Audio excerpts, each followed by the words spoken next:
बिस्मिल्लाहिर्रहमानिर्रहीम अल्हम्दुलिल्लाहि वकफ़ा वसलामुन अला इबादिहिल्लज़ीना इस्तफ़ा अम्मा बाद। मोहतरम सामिईन व नाज़रीन, एक बहुत ही अहम मसला है जिसके बारे में बहुत सारे लोग आए दिन पूछते भी रहते हैं। वो ये है कि हम बाथरूम में वज़ू कर सकते हैं या नहीं, और वज़ू के दरमियान जो दुआएं पढ़ी जाती हैं उन दुआओं को पढ़ा जा सकता है या नहीं। इस सवाल के जवाब में दो तीन पॉइंट्स को मलहूज़ रखना बहुत ज़रूरी है, जिनको नंबर वार ज़िक्र किया जा रहा है। नंबर एक, बाथरूम उसे कहा जाता है जिसे हम उर्दू की ज़बान में गुस्ल खाना कहते हैं, जिसमें गुस्ल किया जाता है, उसको अंग्रेज़ी में बाथरूम कहा जाता है। लिहाजा अगर कोई आदमी बाथरूम में वज़ू करता है तो वज़ू किया जा सकता है और वज़ू करना बिल्कुल जायज़ है।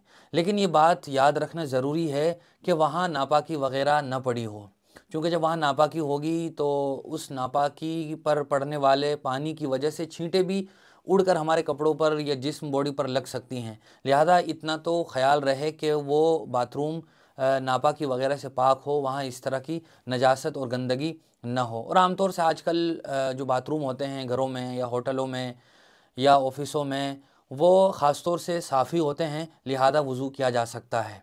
दूसरी बात यह है कि वज़ू के दरमियान की जो दुआएं हैं वो भी पढ़ी जा सकती हैं, बशर्ते कि वहाँ गुस्ल खाने में बाथरूम में बदबू वग़ैरह ना हो। अगर बदबू नहीं है तो बिल्कुल वहाँ दुआएं भी पढ़ी जा सकती हैं। लेकिन अगर वहाँ किसी चीज़ की बदबू हो रही है, वो चाहे नापाकी की बदबू हो या ये कि किसी और चीज़ दूसरी गंदी चीज़ की बदबू हो, तो फिर वहाँ दुआएं पढ़ने से परहेज़ करना चाहिए। क्योंकि दुआओं में बुनियादी तौर पर अल्लाह ताला का ज़िक्र किया जाता है, और अल्लाह ताला का ज़िक्र ऐसी बदबूदार जगहों पर नहीं करना चाहिए।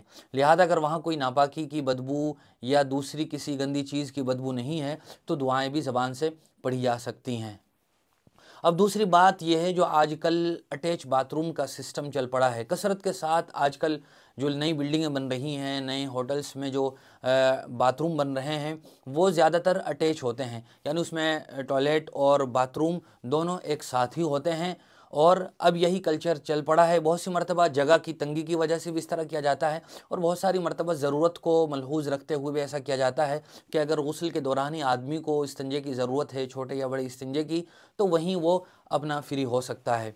लिहाजा अगर अटैच बाथरूम है तो बेहतर यह है कि बीच में पार्टीशन कर दिया जाए।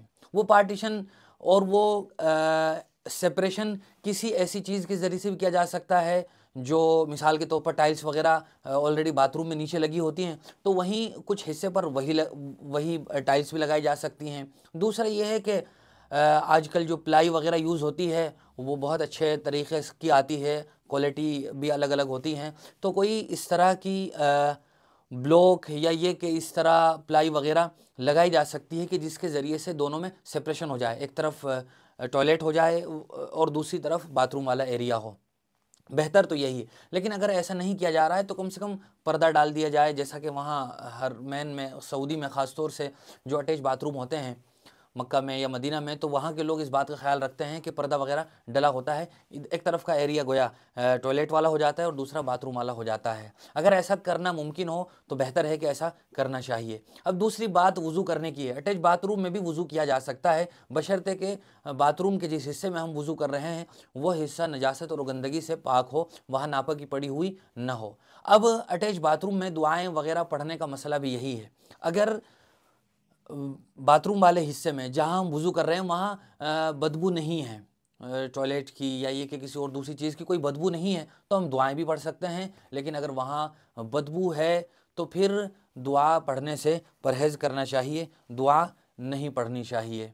ये तमाम तर बातें थीं जो हमें मलहूज़ रखनी चाहिए। उम्मीद है कि ये मसला बिल्कुल वाज़ेह हो गया होगा। फिर भी अगर जहन में कोई सवाल है तो आप कमेंट के ज़रिए से हमें वो सवाल पूछ सकते हैं। उम्मीद ये है कि इंशाअल्लाह अगर वो सही सवाल हुआ, जेन्युइन हुआ, तो ज़रूर उसका जवाब देने की कोशिश की जाएगी। अल्लाह ताला हम सब को अपने दीन पर, सुन्नत और शरीयत पर अमल करने की तौफ़ीक़ नसीब फ़रमाएँ। अगर आपको हमारी ये वीडियो पसंद आई है तो आप इसको अपने दोस्तों के साथ शेयर कर सकते हैं। जज़ाकल्लाह।